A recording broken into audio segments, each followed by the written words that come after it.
சென்ற முறை இப்படி ஒரு புரட்சி ஏற்பட்ட போது அது கணினி புரட்சியாக இருந்தது. அப்பொழுது இந்திய அரசுக்கு ஒரு சிறப்பான ஒரு குறிப்பிட்ட கவனம் இருந்தது. அது காங்கிரஸ் அரசாங்கமாக இருந்தது. தெளிவாக முடிவெடுத்தோம். நாம் இப்பொழுது கவனத்தை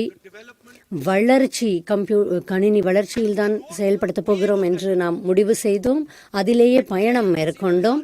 அதன் பலனை இன்று நாம் பார்த்து கொண்டிருக்கிறோம். அப்பொழுது மக்கள் சில பேர் சிரித்தார்கள். கம்ப்யூட்டரை பற்றி பேசும்போது சிரித்தார்கள். வாஜ்பாய் அவர்களை நான் மதிக்கிறேன், ஆனால் அவர் கூட இங்கு ஒரு உரையாற்றினார். கம்ப்யூட்டர்களால் இந்தியாவிற்கு எந்த நன்மையும் ஏற்படாது என்று அவர் கூட பேச இருக்கிறார். ஒரு புரட்சி ஏற்படும் போது என்ன முக்கியமான விஷயம் என்றால், அந்த புரட்சிக்கான உந்து சக்தி எது என்பதை நாம் அறிந்து கொள்ள வேண்டும். எங்கு கவனம் செலுத்தப்பட வேண்டும், நாம் என்ன பங்களிப்பை ஆற்ற வேண்டும் என்பதில் நாம் தெளிவாக இருக்க வேண்டும். புரட்சி என்பது அனைத்தையும் மாற்றப்போகிறது என்று கூறினோம். நமது நாட்டின் இளைஞர்கள் இது குறித்து சிந்திக்க வேண்டும்.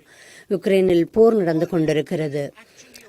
இந்த போரானது இன்டர்னல் கம்பஷன் என்ஜின் மற்றும் மோட்டருக்கு இடையிலான எலக்ட்ரிக் மோட்டருக்கு இடையான ஒரு போராகத்தான் இருக்கிறது. ட்ரோனில் எலக்ட்ரிக் மோட்டர் இருக்கிறது, டேங்கருக்குள் இன்டர்னல் கம்பஷன் என்ஜின் இருக்கிறது.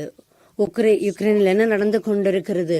இந்த எலக்ட்ரிக் மோட்டரை கொண்ட இந்த சிறு ட்ரோன்கள் இந்த மொபைல் போனை விட சிறிய பேட்டரிகள் தான். இவை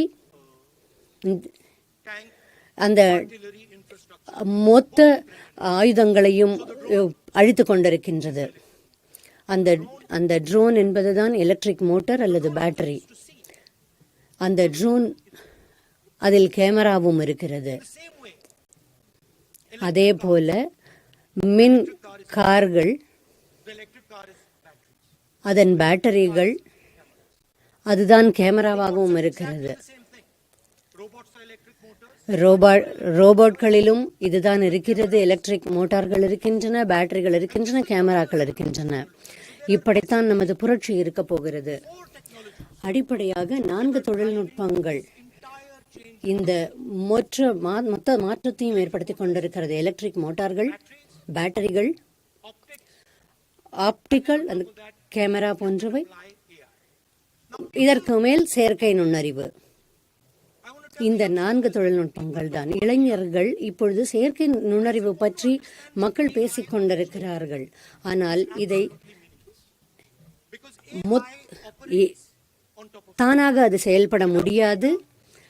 அதற்கான தரவுகள் இல்லாமல் AI என்பது ஒன்றுமே இல்லை. இன்று தரவுகள் என்று பார்த்தால் ஒரு விஷயம் தெளிவாக தெரிகிறது. ஒவ்வொரு தரவும் இந்த உலகத்தின் உற்பத்தி அமைப்பிலிருந்து வெளிவருகிறது என்றால், இந்த மொபைல் போனை செய்வதற்கான இந்த தரவு, கார்கள் உருவாக்குவதற்கான தரவு, அனைத்து தரவுகளும் சீனாவிடம் தான் இருக்கிறது. நுகர்வு பற்றிய தரவுகள் அமெரிக்காவிடம் இருக்கிறது. சீனாவின் நுகர்வு என்பது சீனாவிடம் இருக்கிறது தரவுகள். ஆனால் இந்தியாவில் கூகுள், ஃபேஸ்புக், இன்ஸ்டாகிராம், எக்ஸ் போன்ற அந்த அமைப்புகளிடம்தான் நமது நுகர்வு தரவுகள் இருக்கின்றன. இந்தியா இப்பொழுது AI குறித்து பேச வேண்டும் என்றால் முதலில் ஒரு கேள்விக்கு பதில் கண்டறிய வேண்டும். எந்த தரவு கொண்டு நாம் இந்த AIக்கு செறிவூட்டப் போகிறோம்? இதற்கான பதில் இந்தியாவிடம் இந்த தரவுகள் இல்லை, உற்பத்திக்கான தரவுகளும் இல்லை, நுகர்வு தரவுகளும் இல்லை. நமது நுகர்வு தரவுகளை நாம் அமெரிக்க நிறுவனங்களுக்கு கொடுத்திருக்கிறோம். உற்பத்திக்கான தரவுகள் நம்மிடம் இல்லை. அப்பொழுது இது எப்படி இருக்கிறது என்றால், இளைஞர்கள் இது குறித்து மகிழ்ச்சி அடைய என்ன செய்ய வேண்டும்? ஒரு முற்றிலுமான மாற்றத்திற்கு நோக்கி நாம் இப்பொழுது செய்ய வேண்டும். அதில் தான் கவனம் செலுத்த வேண்டும். நமது குழந்தைகளுக்கு பள்ளியில் பேட்டரிகள், எலக்ட்ரிக் மோட்டார் போன்றவற்றை பற்றி நாம் குறிப்பிட வேண்டும். ட்ரோன்கள், ரோபோட்கள் பற்றி குறிப்பிடப்பட வேண்டும். பாட பகுதியில் அதெல்லாம் இருக்க வேண்டும். முக்கியமாக ஒரு உற்பத்திக்கான வலயம், அதை நாம் உருவாக்க வேண்டும். அதற்கான அணுகல் அனைவருக்கும் கிடைக்க வேண்டும். நமது கவனம் எதில் இருக்க வேண்டும் என்றால், இந்தியாவை விட 10 ஆண்டுகள் முன்னேறி இருக்கிறது சைனா.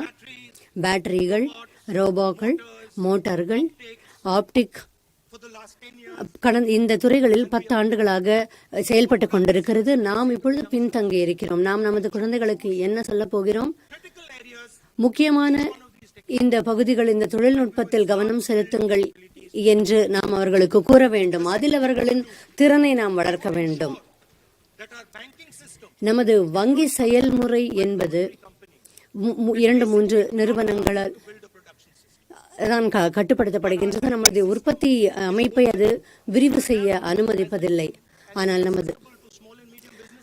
அது MSME துறைகளுக்கும் அந்த அணுகல் இருக்க வேண்டும். அவர்களும் இதில் பங்கு பெற வேண்டும். வங்கி நடைமுறைகளில் செயல்பட வேண்டும்.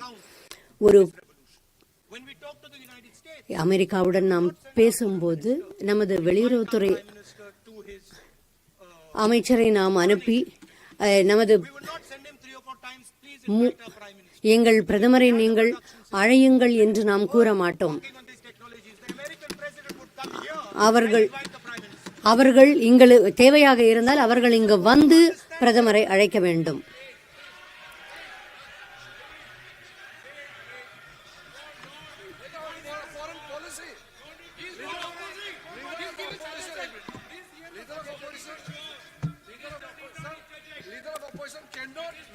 எதிர்க்கட்சி தலைவர் இது போன்ற தீவிரமான அடிப்படை இல்லாத கருத்துக்களை அவர் கூறக்கூடாது. இது இரு நாடுகளுக்கு இடையிலான உறவுகள் தொடர்பான விஷயம். இது சரிபார்க்கப்படாத ஒரு கருத்தை நமது நாட்டின் பிரதமர் குறித்து இவர் கூறுகிறார். இது போன்ற ஒரு கருத்துக்களை எப்படி இவர் தெரிவிக்கலாம்? ஒரு எதிர்க்கட்சி தலைவர் எப்படி தெரிவிக்கலாம்?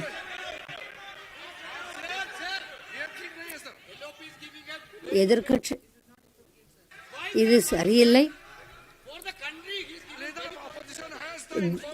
எதிர்க்கட்சி தலைவரிடம் அவர் இந்த அவைக்கு தெரிவிக்க வேண்டும். அவரிடம் தகவல்கள் இருந்தால் தயவு செய்து அதை இந்த அவையின் முன் வைக்க வேண்டும். நீங்கள் குறிப்பிட்ட காரணத்திற்காக தான் வெளியுறவுத்துறை அமைச்சர் அங்கு சென்றார் என்பதை நீங்கள் எப்படி கூறுகிறீர்கள்? அதை விளக்குங்கள். உங்கள் மன அமைதியை கெடுத்ததற்காக நான் மன்னிப்பு கோருகிறேன். அதற்காக நான் மன்னிப்பு கோருகிறேன். என்னை மன்னித்து விடுங்கள். எதிர்க்கட்சி தலைவர் சற்று விளையாட்டுத்தனமாக செயல்படக்கூடாது. ஒரு நாடு என்று வரும்போதாவது ஒற்றுமையாக இருக்க வேண்டும். நீங்கள் ஒற்றுமையாக பேச வேண்டும். இது ஒரு எதிர்க்கட்சி தலைவர் கொடுக்கும் கருத்தாக இருக்கக்கூடாது.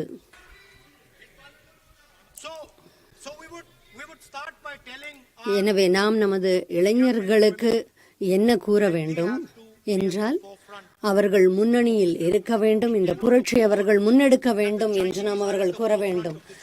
சீனர்கள் இதில் முன்னணியில் இருப்பதை நாம் அனுமதிக்க கூடாது. இரண்டாவது, இன்னொரு விஷயத்தை உறுதி செய்ய வேண்டும். மிகச்சிறந்த நிபுணர்கள், இந்த தொழில்நுட்ப நிபுணர்கள் நமது மாணவர்களுடன் உரையாட வேண்டும். அவர்களுக்கு வழிகாட்ட வேண்டும். எதிர்காலத்திற்கு வழிகாட்ட வேண்டும். தொழில்நுட்பம் என்ன செய்ய போகிறது என்பதை விளக்க வேண்டும். அவர்களை நாம் கூட்டாளிகளாக இணைத்துக் கொள்ள வேண்டும்.